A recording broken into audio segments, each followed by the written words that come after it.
Sveiki reido žiūrovai, jūs žiūrite reidą, nes čia ir yra reidas. Tikras, nesuvaidintas ir nesuklastotas. Malūnininkų gatvėje apsidaužė 3 automobiliai. Avarija vyko, kai šis automobilis išvažiavo iš šalutinės gatvės ir kiek pavažiavęs gavo nuo BMW galan. Nuskriaustasis automobilis dar brūkštelėjo per stovinčio automobilio veidrodėlį. Svarbu. Net nesupratau, iš kur jie atsirado. Nematėmės. Net nesupratau. Visom galvas bum. O 3 netgi važiavo? Jaučiu po darbo netgi važiavo? Po darbo, jo. Supratau. Rimti kelių policijos pareigūnai incidento dalyviams paaiškino, kad BMW labai jau tiesus smūgis buvo į galą. Žodžiu, čia tokia gatvė, kur geriau nelakstyti nesaugiais greičiais, kai užsidaro kontoros svarbios ir žmonės nori parvykti saugiai namo. Ore tvyrant įstabiam gražiam pavasariškui vasariui, Šilutės plente susidūrė vokiška produkcija – garstyčių spalvos Opelis ir Volkswagen Touran. Keista avarija, it Opelis būtų susidūrę su vilkiku, stebėjusi praeiviai. Matot, kaip važiuoja jaunimas? Aš nusisukęs. Kuris? Šitas irgi. O ką irgi? Šitas važiuoja pirmą juostą, ponas? Mėlių privalgęs. Mėlių privalgęs? Nevelnis važiuoja pirmą juostą sau ramiai. Ir staiga. Opelis panardo. O ko jis tai panardo? Nu, toksai stilius Jis yra. norėjo čia benzino važiuoti. Benzinas tai ten. Benzinas ten. Tai čia gali į tą firmą. Čia jau jo firma. Čia Varžtų jisai galėjo važiuoti. Varžtų. Tokių fokusų nemačiau. Ragai išaugo ant vidurių gatvės. Va taip. Oras gražus. Nuostabus oras. Opelis tai buvo susvaidytas, kad vos neįlipo į elektros apšvietimo stulpą. Volkswageno vairuotojo teigimu, avarija įvyko būtent dėl Opelio vairuotojo svaidymosi po kelią. Jūs važiuojat pirmą jaustą? Jo, sudarė vaikinis avarinę situaciją. O iš kur jisai atsirado šičia? Tai iš 2 juostos tai 3, tai susimėtė. Prisilakstė. Ras, kaip ir planuoja. Supratau. Na, vieno keistas pavairavimas, kadangi policija į šio incidento tyrimą nesikišo, tai draudimas už tokį pavairavimą jaunuoliai tokį regresą įkals kitais metais, kad daugiau sklaidytis Šilutės plente jis nepanorės. Baltijos ir Taikos prospektų žiedinėje sankryžoje juodoje keleiviniams autobusams vietoje susidūrė 6 maršruto mogiliovinis keleivinis autobusas ir lengvasis automobilis. Susidūrimo istorija labai pamokanti. Paklausom. Velniai griebtų. Ar išleis kada nors jūs normaliai išvažiuoti, ar ne, aš galvoju? Sakau, ar išleis ar ne, kad nors iš šalutinio kelio išvažiuoti jūs, ar ne? Nežinau, galbūt kada nors. Bet biški draugystė čia trūksta šitoje vietoje. Nu, jūs didelis esat. Nesusitarėme. Ne, aš jau stovėjau, praleidau, jis važiavo mirties zoną, aš jo nepastebėjau, tik pas čia. A, jūs pradėjote įdėti tuomet? Jo, aš praleidau 3 mašinas. Bandžiau išvengti, nes aš dėl to čia taip yra atsidūriau. Bandžiau atvažiuoti. Galvojau, kad tikrai pamatys, bet jau nes nebespėjau. Nu, aišku. Mirties zoną veidrodį man jau nebuvo. O keleivė pretenzijų nepareiškė? Ne, tai stabdymo nebuvo. Nes aną kartą tai čia vairuotojas gavo velnių nuo keleivių. Ne, jeigu jau stabdė stipriai, susižydė, aš stovėjau, iš vietos pradėjau tik judėti greitį ir jis, aš dar ant stabdžių, bet jau jis judėjo. Supratau. Bet tu draugiškas, sakėsi vaikinas, ne? Kitą kartą išleistum autobusą iš šalutinį išvažiuoti. Aš dar kažkaip būčiau žinojęs, kai jis pamatys, aš būčiau ratu važiavęs, nes buvau įsitikinęs, kad jis pamatys, nes prieš pat ir dar pypint pradėjau, bet Vėlu jau buvo. dar būčiau žinojęs, tikrai būčiau toliau žiedų pasukęs, bet šiaip buvau įsitikinęs. Aišku, nieko tokio, iš tikrųjų, geriau ratą pavažiuoti, negu į avariją pakliūt. O daug žmonių vežėt? Ne. Nu gerai, tai pildo deklaracijas, viską mokat, matau. Metodinės pagalbos nereikia, tai gero kelio, geriau mums nesusitikti. Iki. Per avariją keleiviai liko sėdėti savo kėdėse kaip įbesti, tad išsitieškusių ant grindų nebuvo. Vyrai užpildė eismo įvykių deklaracijas, o apie incidentą norisi pasakyti štai ką. Mielieji važiuojantys žiedų. Keleiviniams autobusams čia labai problematiškai važiuoti žiedą ir išvažiuoti. Reikia pakantumo ir abipusio supratimo. Šios avarijos dalyviai buvo draugiški vienas kito atžvilgių, bet vis tiek ateityje žinokime, jiems yra sunku. Tvarka bus, vieną vakarą tarė kelių policijos patruliai ir tą progą patikrino tų vairuotojų blaivumą, kurie važiavo iš Klaipėdos link Kalotės ar Palangos. Nežinia, kur dingo vyrai ketvirtadienio vakarą, gal namuose su vaikais sėdėjo, gal virtuvėje triūsė, bet didžiumas sustabdytų vairuotojų buvo moteris. Gražios, kitos labai gražios. Išlieta mašinam, gerai? Nuostabu, labai geras pūtimas. Geras. Geras, liuksiškas. Tai super. Ačiū. Viso geriausio. Vienos moteris gražios, o kitos dar ir čiauškiančios. Lydas? Taip, tikrinam vairuotojų blaivumus. Patikrinsim jūsų. Nerūkot, negerėt? Ne. Vyrukų nemylit. Apie 5 sekundės vienodai. Išlieka mašina. Kaip gražiai pučia. Darbas girtumo duoda. O ką dirbote, jeigu jau taip? Nu, dantis tvarkomi. O, kaip šau. Tai vis tiek po 50 išgerat spirito darbo pabaigoje. Nelabai. Nebent dantukus praplaunam. Supratau, aš jūs įsidėmėjau, reikės kreiptis, viso gero. Šios laidos tema yra vasario 14. Meilės dienai. Taip, apie meilę, apie moteris. Apie meilę ir apie moteris bus šita laida. Ir mane nufotkino, kaip man pasisekė. Trečios moteris pasimetusios. Sigita, maišytis nenorėjo. Sigita turėtų vairuoti su akinukais, arba turėtų linzės turėti. Tiksliai. Tiksliai galiu išimti? Aha, matau, akis raudonos. Tikrai linzės. Kadangi buhalterė ir prie kompo visą dieną, tai dėl to raudono. Alkoholį nevartojam. Ne, buhalteris negeria, taip? Metų uždarimas. Va, matai, metų uždarimas. Sėkmės. Tai buhalteris su kokia mašina važinėja šiais laikais. Ketvirtos moteris ir merginos pirmą kartą pučiančios dudon. Nei kart neputėt? Ne. Ir nežinot, kiek galima? Truputėlį langiuką. Apie 4 sekundės vienodai. Pustelėkit. Išlieka mašina, gerai. Kaip gražiai pučia. Koks dieviškas putimas. 3 smuliukai. Ačiū. Viso geriausio. Aišku, reidas buvo apie alkoholio vartojimą vairuojant ir aišku, jūs laukite, kol eteryje pasirodys girta moteris ir pasisakys apie mūsų santvarkos trūkumus. Nė velnio. To nebus. Visos moterys tą vakarą buvo blaivios, nustatytas vos vienas vos išgėręs vairuotojas, tačiau, kadangi šis siužetas buvo apie moteris, tai mes to vyriškio nerodysime, negadinsime blaivaus siužeto ir kitas siužetas bus blaivus. Dabar važiuojame keliu į Karklę. Kas žiūri, tas žino. Šiame kelyje mes lankėmės anoje laidoje, kai paslydo ir ant šono parvirto automobilis Opel. Šį kartą istorija kiek kitokia. Slidų nebuvo, buvo naktis, kai baigėsi kelias. Naktį iš ketvirtadienio į penktadienį Klaipėdos rajone, Kunkiuose, nuo kelio nuskriejo taksi automobilis vežęs sutuoktinių porą iš Ukrainos. Atskuodęs Zygių gatve, peršoko kelią į Karklę, kelis metrus praskrido oru ir atsidūrė dirvonuose už kokių 30 metrų nuo kelio. Taksi vairuotojas buvo blaivus. O pats vairavot? Nu, tai kas nutiko? Nu, pražiopsojom. A dažnai Kunkius atvažiuoja? Nuo Kunkių atvažiuoja? Taip, Supratau. O kiek keleivių? Vieną išvežė keleivių? Vieną. Vairuotojas paaiškino, kad ko gero jį užkalbino keleiviai, vyriškis dar suskėlė bairį, o toliau jau skrydis į laukus ir toliau bairiai baigėsi, nes į ligoninę išvežta 45 metų taksi keleivė Natalija. Moteriškė patyrė nugaros traumą. Ji gale sėdėjo neprisisekusi saugos diržo. Kol pasiliekame su savo mintimis, kad ir taksi automobiliuose reikia sektis diržus, mes darome trumpą pertraukėlę ir tiek žinių iš plėšinių šalia Kunkių. Dabar mūsų pertraukė trumputė reklama ir anonsai, nuo po to laidoje matysite.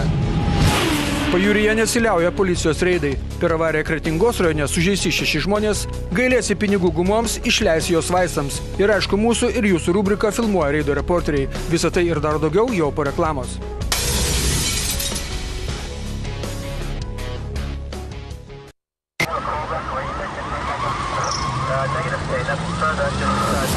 Ačiū, kad likote Baltikum televizijos eteryje, nes dabar reido antroji dalis. Klaipėdos kelių policijos pareigūnams įsirikiavus Tilžės gatvėje prie apleistos degalinės iš karto buvo pareikštos pretenzijos, kad jie seniai čia bebuvę, senokai tikrinti vairuotojai važiuojantys į turgų. O nemėgat? Rytoj pamiegosiu. Čia senas, kur naujas draudimas? Jo, 14-12-10, kur dar turit naują? Va čia taip yra su tais popieriais. Vežiojatės visus popierius turbūt nuo nepriklausomybės laikų. Tai kur čia rasit dabar naują? Gal šitą duokit naują? Šitą pasidėkit prašau. Tai tuos senus gal meskit, gal jau niekam nereikalingi. Jo, šitas naujas. Yra žodžiu. Iki 15 dienų. Reikės atrušiuoti. Jo. Ačiū ir sėkmės kelionėj. Prašom, ir jau neliūdėsim. Neliūdėsim. Nors apie vykstantį policijos reidą socialiniuose tinkluose žinia pasklido žaibiškai, netrukus alkotesteriams atsirado darbo. Sustabdžius vienos vairavimo mokyklos automobilį, šio vairuotojas vairavimo instruktorius Arūnas kone 10 minučių bandė deramai papūsti alkotesterį. Tai oro pritrūkdavo, tai muštukos kelyje užstrigdavo liežuvis, tai už širdies pilietis griebdavosi, tai dusdavo, tai pūsdavo pro šalį. 5 sekundės normaliai, ponas, papuskit, nežaiskis alkotesterį dar kartą kartuoju. Tas, žinokit, jums nepadės, kai iš čia žaisit, kai mažas vaikas. Nu, tai jūs pūskit normaliai, 5 sekundės. Ne, jūs žaidimas čia. 2 sekundės nesugebat išpūsti. Bet jeigu jūs sugebate antrą aukštą užlipti, pavyzdžiui, laiptinės. Pareigūno kantrybė instruktuojant instruktorių pūtimo meno netrūko, tad netrukus ekrane užsižiebė skaičiai 0 ir 41 promilės alkoholio. 041. Dokumentus pateikit. 041. Važiavote į darbą? Ne, pateikit. Ką? Į darbą važiavote? Nu, ne. Tos vairavimo mokyklos atstovai reidą tikino, kad pilietis nevažiavo į darbą mokyti vairavimo gudrybių. O mums ir nelabai įdomu. Mes matome faktą kaip blyną. Vairuotojas, vairavęs mokyklinį automobilį, vos išsigelbėjo. Beje, šios mokyklos automobiliai ne pirmą ir ne antrą kartą šmėksteli mūsų laidoje. Žinia, už gerus darbus šioje laidoje niekas nerodomas. O prieš 2 metus reido puslapyje Facebook'e šios mokyklos atstovai netgi bandė pašiepti reidą idėją šios laidos autoriaus per ralį numuštus kuolelius. Na ir kas? Mes galime numušti kuolelį, bet mes niekada neleisime savo sėsti prie vairo pagiringi. Ir neklauskite mūsų, kur Klaipėdoje geriausiai moko vairuoti, nes mes to nežinome. Nuo dabar po lyrinio nukrypimo tęsime laidą. Netrukus dėl išvakarėse vartoto alkoholio teko aiškinti sustabdyto automobilio Renault S-Pace vairuotojui Stanislavui. Jam nustatytas lengvas girtumas. Jaunuolis paaiškino, kad serga, tad išvakarėse gėrė vaistus, užsigerdamas alumi. Todėl matyt ir pripūtęs. Štai toks kokteilis. O šių lėsinų promilių savininkas Irmantas, vairavęs Audi, taip pat pakalbėjo apie vaistus. Jis paaiškino, kad alkoholio gėręs prieš savaitę, todėl nesuprantas, iš kur tos leisinos promilės. Šeštadienį gal? Šeštadienį? Šiandien irgi šeštadienį, prieš savaitę. Ir 009. Nu, negaliu patikėti. Čia geras variantas. Čia geras variantas. O skalaimo skysčio nenaudojat? Saldainių Vilnius? Ne. Paukščių pienas? Nieko tokio nenaudoju. Mozzarella sūrio ar dar kokio nors nieko nenaudojat? Supratau. Kitoje reido vietoje kelyje iš Palangos ar Kretingos Labrensiškėse sustabdyto automobilio Audi vairuotojas Marius, kurio organizme rastas lengvas girtumas, taip pat turėjo savo kokteilį. Išvakarėse išgėrė 3 taurelės brendžio, o ant viršaus užpylė butelį alaus. 0,18 promilės alkoholio organizme turėjęs pilietis paaiškino, kad naktį išgėrė 3 butelius alaus. Štai taip, žiūrėjo vidurnaktį per televizorių žinias ir gėrė alų. Ką gėrėt vakar, laba diena? Nieko, alaus. Vakar? Nu, vakar, aišku. 2 alaus. Ne, kokius 3 galbūt 3. O, skaičius keičiasi. Vakare? Vakare, jo. O užkandat ką nors? Nu, tai aišku, vakarienės. Bet tai kas čia per alus, kad ryte dar pučiat? Nu, neturėtumėte pūsti ryte įsimėgojus. Bet normaliai čia, ne. Ne, normaliai, ne, sakau, va taip įdomu man tiesiog. Nu, kas čia? Vėlai geriau, kokiu 11-12 val. 11-12. Vakare, nu tai žinia žiūri, nu tai... Tai reikalaus išgėr? Nu tai aišku, vakare. Ne, 0,18 tvarko, viskas yra tvarkosiu, tačiau. Tai aš nieko negėriu. O štai šio automobilio Audi A8 vairuotojo organizme gyvenančio Norvegijoje rasta draudžiama norma alkoholio 0,59 promilės. Taigi paprastas, šaltokas, nieko neišsiskiriantis rytas, o 3 girti ir 4 išsigelbėję. Štai toks paprastas šeštadienio ryto reidas apie pagirias ir tai, kas nuo jų būna. Šeštadienį Klaipėdos rajone netoli Aglonėnų trišalėje sankryžoje kelių nuo Macuičių parlėkė pienovežis, nuvažiavo nuo kelio ir apsivertė aukštyn ratais. Iš cisternos pradėjo kliokti pieno išrūgos. Kliokė pienas! Kliokė! 63 metų vairuotojas Antanas iš kabinos išsikabarojo pats. Atvykusiems pareigūnams jis bandė papasakoti apie slidžią kelio dangą. Tačiau jis slidi nebuvo. Sakė, kad ir greičio didelio nebuvo. Bet koks jis bebūtų, greitis buvo nesaugus. Šoko ištiktas vairuotojas buvo blaivus, tačiau paliktas ligoninėje, kad nusiramintų. Tas telšiškis Antanas šiuose kraštuose per 2 metus apsiverčia jau ne su pirmu pienovežiu, o su antru, su kurio vežamos išrūgos Aglonėnų paršeliams. Prieš 2 metus jis sudaužė aparatą ant Macuičių kalno. Tada jis irgi neįsipaišė į posūkį. Darbdavėjo pasigailėjo, neišleido pensiją, tai jis vėl prisilakstė. Tai dar gerai, kad gyvas liko. Sekmadienį apie 3 valandą dienos Kretingos policija gavo pranešimą, kad kelyje Palanga Darbėnai, Joskaudų kaime įvykus avarijai yra daug sužeistų žmonių, tarp jų yra vaikų. Į įvykio vietą išvyko 2 medikų brigados. Avarija įvyko susidūrus automobiliams Volvo ir Lancia Libra. Pastarasis važiuodamas nuo Darbėnų link Palangos lengvame posūkyje išvažiavo į priešingą eismo pusę ir kaktomuša rėžėsi į Telšiškių automobilį Volvo V40. 4 žmonės iš šio automobilio išvežti į ligoninę. Ligoninėje atsidūrė ir 2 Lancia keleiviai. Vėliau visi bus išleisti gydytis namo. Per avariją nenukentėjo tik ją sukėlęs vyriškis, kurio automobilis po susidūrimo perskrido per pakelės griovį. Vyriškis buvo blaivus ir kaltę dėl incidento pripažino. Sekmadienį pajūryje protarpiais snigo, keliai provėžoti, keliai slėdoki, bet tai kur reikia lėkti? Kur? Nekaltinkime kelininkų, nes tai tas pats būtų, kas apkaltinti debesį, iš kurio pasnigo. Kaltinti reikia tik save, vairuojantį tokiu oru. Šiais metais pajūryje tai pirma didelė avarija, per kurią nukentėjo tiek daug žmonių. Įvykį tyrė Kretingos rajono policijos komisariato pareigūnai. Nors pirmadienį paryčiais pajūryje prasidėjo atlydys, kai kurios gatvelės pamirštos barstytuvų slidžios. Apie 8 valandą ryto Klaipėdos policija gavo pranešimą, kad Rimkų gyvenvietėje Lanko gatvėje susidūrė 2 automobiliai ir yra sužeistų žmonių. Automobilį Ford Transit vairavęs ir per avariją nenukentėjęs Alfredas papasakojo, kad nuo kalno šonų staiga atskriejo automobilis Audi A4 ir įvyko tai, kas įvyko.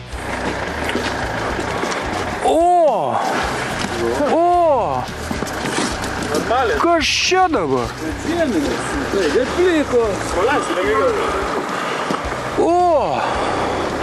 Tai jis sužeistas kaltininkas? Ir keleivis. Ir keleivis, o čia? O čia tas normaliai. Kur tas berniukas, ten? Čia greitis buvo? Greitis buvo. Nu buvo. Tai yra porėkų 70, 60. Su tokiom padangom, va ten žiūrėk žeminės. Ne, nu tai čia žeminės, bet kas iš to? Jos plikos. Nu. Jūs važiuojat va šito keliu, va šitaip gražiai. Taip, važiavau, jo, keliu. O tas kokio greičiu prasinešė? Sunkiai pasakyti, kažką nebuvo, žinot, bet visam posūkį, koks kelias yra slidus. Nu, žiema. Nu, dar plus matot, vandens yra. Aha. Tu labiau įsislydus ir reikia ypatingai važiuoti atsargiai. Nu. Ir jisai šonu trenkėsi jūs? Taip, jis parėjo iš posūkį išlinda, suprantat. Aha. Iš posūkis išlinda čia ir žiūri mašiną šonais. O mašin šitaip ėjau, įstriža į kelią. Ir bumt ir viskas. Supratau. Ir ten jie sąmoningi buvo? Vairuotojas, keleivis, sąmoningi. Dar buvo tada sąmoningi. Bet tiesiai jos pataikė, ta prasme, tiesiai jūs pataikė šonus. Taip. To vairuotojo. Vyras, moteris, kas ten buvo? Ne, vyrukai abudu. Abudu vyrukai? Darbą jau važiavo. Jauni? Jauni? Jauni vyrukai, jaunesni. Supratau. Krūvinį buvo, ne? Nu, nežinau, matyti, galvas čia buvo prakirstas jiems. Nu, bet jau padangos pas juos, tai atsiprašau. Galvoju, kad žiemos nebus. O ten tokios, o jūs irgi darbą važiavot? Taip, į darbą. Supratau.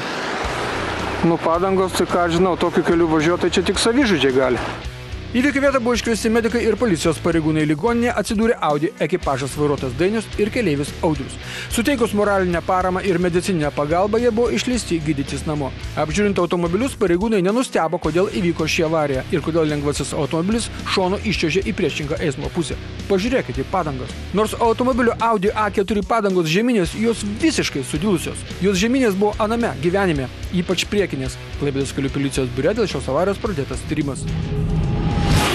Kelias plungė Kartana ant tilto virš Minijos, aišku, yra riebi ištisinė linija, bet šios spirgio vairuotojui tai nerūpi. Ir kokioje vairavimo mokykloje jį to mokė, aišku, būtų įdomu sužinoti. Klaipėda, Taikos prospektas. Situacija vadinasi saugokis automobilio. Ne, šiuo atveju saugokis autobuso, kuris beje keleivius vežiojo, ne obuolius, antraip nebūtų šovęs į autobusų stotelę ir apskritai, ką jis veikia antroje eismo juostoje, ką? Kitas veikėjas kelyje į Palangą irgi šaus iš antros juostos, bet taip šaus, kad net pirmą juostą važiavęs sunkvežimio vairuotojas bus priverstas staigiai stabdyti. Panevėžys ir BMW. Ar mes kažką netaip pasakėme, skačka ką? Pažiūrėkite patys, lenkimo manevras prieš pėsčiųjų perėją, kuris priverčia net priešingoje eismo pusėje buvusį sunkvežimio vairuotoją žagtelti. Taigi BMW ir Panevėžys. Ar kažkas netaip čia, Merkelevičiau? O čia Klaipėda ir netrukus mes užimsime kvapą. Kokių tik blondinių ir šatenų nėra mūsų mieste. Taip sumuojančių pavairuoti. Čia buvo Skanidešerio atsiųsta medžiaga. Tai naujas Nikas mūsų eteryje, o jo medžiagos yra geros. Darom pedagoginę pauzę, primindami, kad iš Smiltelės gatvės antros eismo juostos negalima sukti į Reikjaviko gatvę. Pauzė baigėsi. O čia vėl Skanidešerio atsiųsta medžiaga, kuri privers nuščiūti. Baltijos prospektas ir pėstieji vaikšto kaip nori ir dar burbuliuoja. Mat sau po nosimi. Neva, ko tu nori iš manęs, ką? Minijos gatvėje automobilio Volvo vairuotojas iškrės mums niuansą. Norėjo pasukti į degalinę, bet nepataikė. Tai kirto per stabdžius. Na, kai taip vairuoja, tai geriau, kad valstybiniai numeriai būtų mažiau įsimenami. O čia ponia pati nuspręs, kada norės pereiti Minijos gatvę. Jūs važiuokit, pons, gero kelio jums, ate, bye bye. O jūs, ponia, mane praleidžiat? Ką jūs, toks malonus? Oi, o kur jūs važiuojat? Ne, jūs mane išgąsdinote. Žinot ką, eikit jūs šik. Čia atsuksiu jums nugarą, jeigu taip. Šiandien viskas, pasimatome kitą antradienį 20 minučių po 8 valandos vakaro, o kas tik dabar įsijungia laidą, tai žinokite, kad mūsų eteryje jį kartojama 5 kartus. Būkite aplankyti. Sudie.